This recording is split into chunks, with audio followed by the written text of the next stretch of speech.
اللہ من الشیطان الرجیم بسم اللہ الرحمن الرحیم وبہ نستعین وصلی اللہ علی سیدنا محمد وآلہ الطاہرین ولعنۃ اللہ علی اعدائہم اجمعین من الآن الی قیام یوم الدین۔ تمام ناظرین و سامعین کی خدمت میں سلام عرض کرتا ہوں۔ جیسا کہ آپ محظور ہیں، سلسلہ دروس ترجمہ و تفسیر قرآن بعنوان انس با قرآن آپ کی خدمت میں مستقل جاری و ساری ہے، اور ہم نے اس کے قبل درس میں سورہ نساء کی آیت نمبر 99 پڑھی تھی، اور آج آیت نمبر 100 سورہ نساء آپ کی خدمت میں پیش کر رہے ہیں۔ اعوذ باللہ من الشیطان الرجیم، بسم اللہ الرحمن الرحیم۔ ومن يهاجر في سبيل الله يجد في الأرض مراغما كثيرا وسعة ومن يخرج من بيته مهاجرا إلى الله ومن يخرج من بيته مهاجرا إلى الله ورسوله ثم يدركه الموت فقد وقع أجره على الله وكان الله غفورا رحيما۔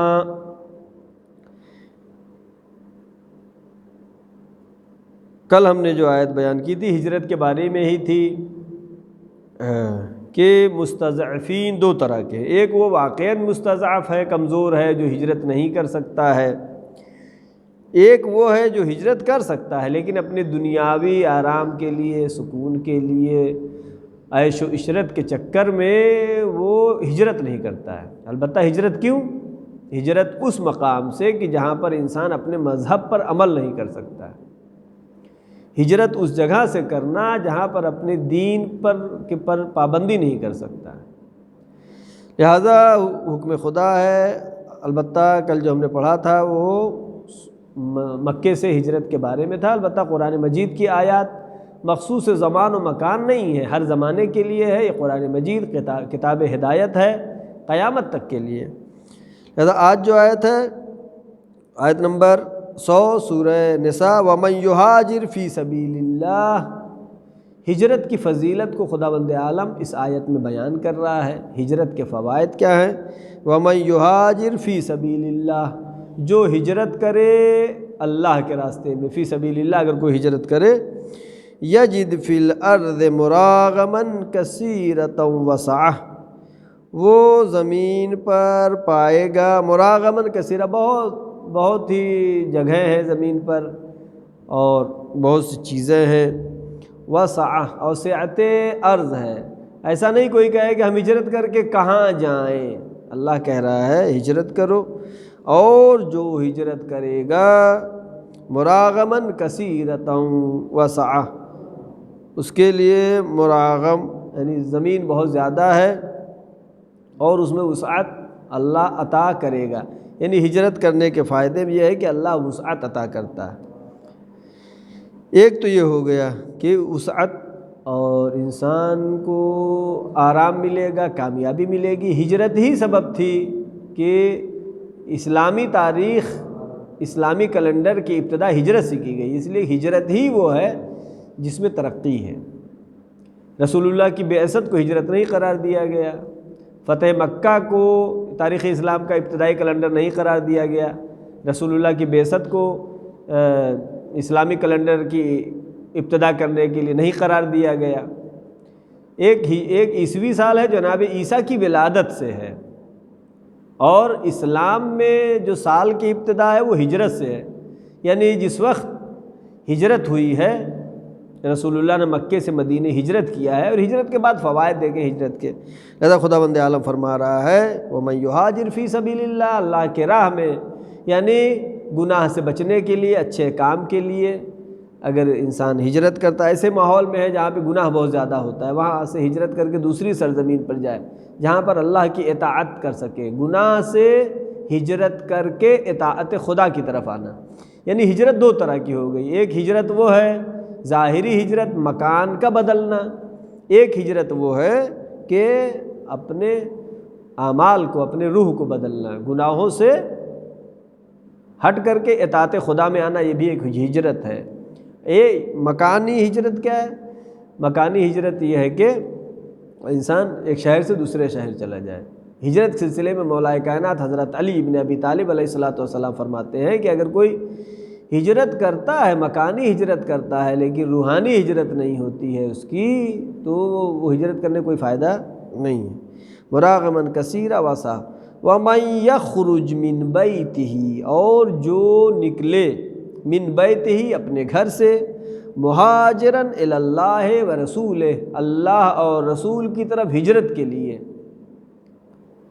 ہجرت کے لیے نکلا لیکن جہاں جانا تھا وہاں تک نہیں پہنچ پایا، ثم یدرکہ الموت، یعنی اگر پہنچ گیا تو ہجرت کا فائدہ، اگر نہیں پہنچا پھر بھی ثم یدرکہ الموت، اور وہ موت تک پہنچ جاتا ہے، مر جاتا ہے، فقد وقع اجرہ علی اللہ، اس کا اجر اللہ کے اوپر ہے۔ جب اللہ کے اوپر ہے اجر کہا جائے تو اس کا مطلب یہ ہے، جو کہ روایات اور تفاسیر میں ہے، کہ اس کا اجر اللہ کے اوپر ہے، یعنی جنت سے بڑی چیز ہے، بہشت سے بڑی چیز ہے۔ وَكَانَ اللَّهُ غَفُورًا رَحِيمًا، اللہ جو ہے معاف کرنے والا ہے، اللہ رحم کرنے والا ہے۔ لہذا ہجرت بہت ہی اہم ہے۔ ہجرت ایک جگہ سے دوسری جگہ چلے جانے کو، پیغمبر کی حدیث، اگر ایک وجب بھی انسان ہجرت کے لیے قدم بڑھاتا ہے تو اس کو اس کا ثواب ملے گا۔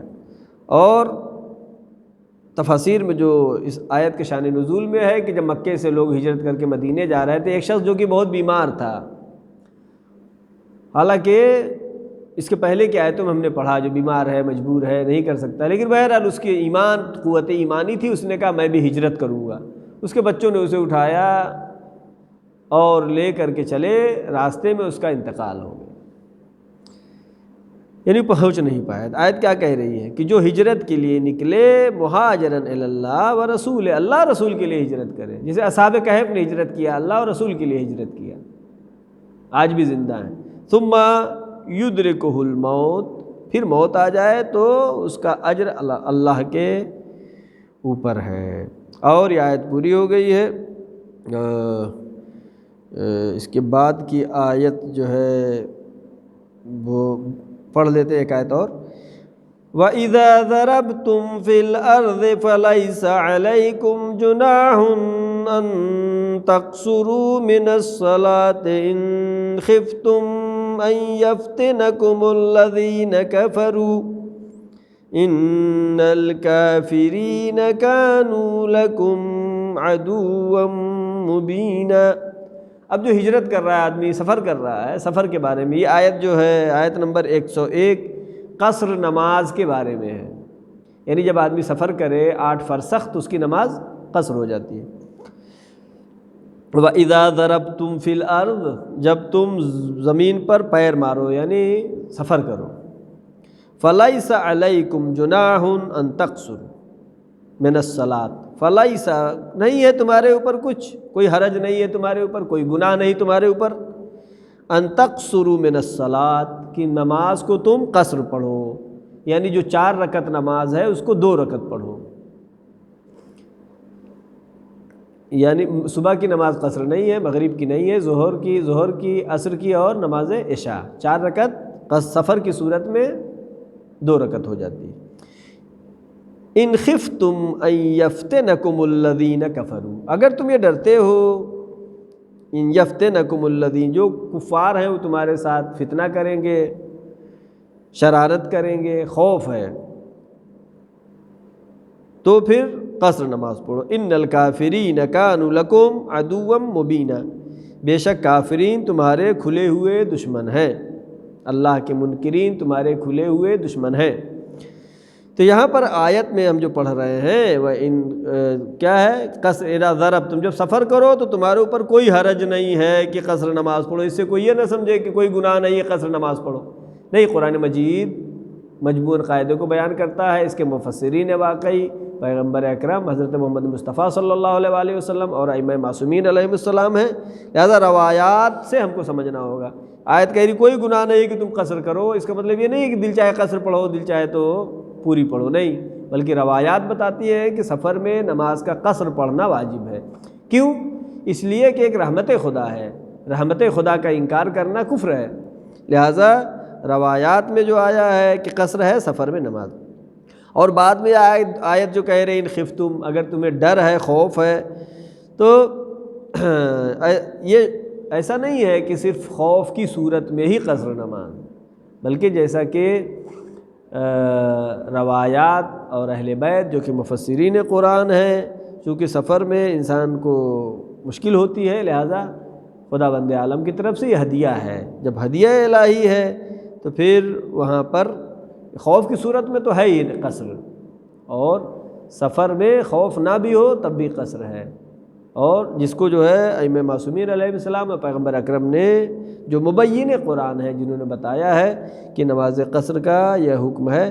البتہ قصر نماز کے شرائط ہیں کہ سفر گناہ کے لیے نہ ہو، اور سفر کا پہلے سے ارادہ رکھتا ہو، یہ نہیں کہ کوئی اپنا سامان ڈھونڈنے کے لیے نکلے اور 44 کلومیٹر سے زیادہ چلے گئے ڈھونڈتے ڈھونڈتے تو قصر ہو جائے گی، نہیں، بلکہ گھر سے قصر کا ارادہ کر کے نکلے۔ تمام شرائط ہیں جو کہ رسائل مراجع اکرام میں مطالعہ کر سکتے ہیں، پوچھ سکتے ہیں علماء سے۔ البتہ قرآن مجید میں جو خداوند عالم یہاں پر قصر کے بارے میں بیان کر رہا ہے، اذا ضربتم فی الارض، جب تم زمین پر سفر کرو، فلیس علیکم جناح ان تقصروا من الصلاۃ، تمہیں چاہیے کہ قصر نماز پڑھو۔ وَإِنْ خِفْتُمْ، اگر تم ڈرتے ہو فتنے سے تو اس سے بچو۔ وَإِنَّ الْكَافِرِينَ كَانُوا لَكُمْ عَدُوًّا مُبِينًا، کافرین تمہارے کھلے ہوئے دشمن ہیں۔ آیت نمبر 101 پوری ہو گئی ہے۔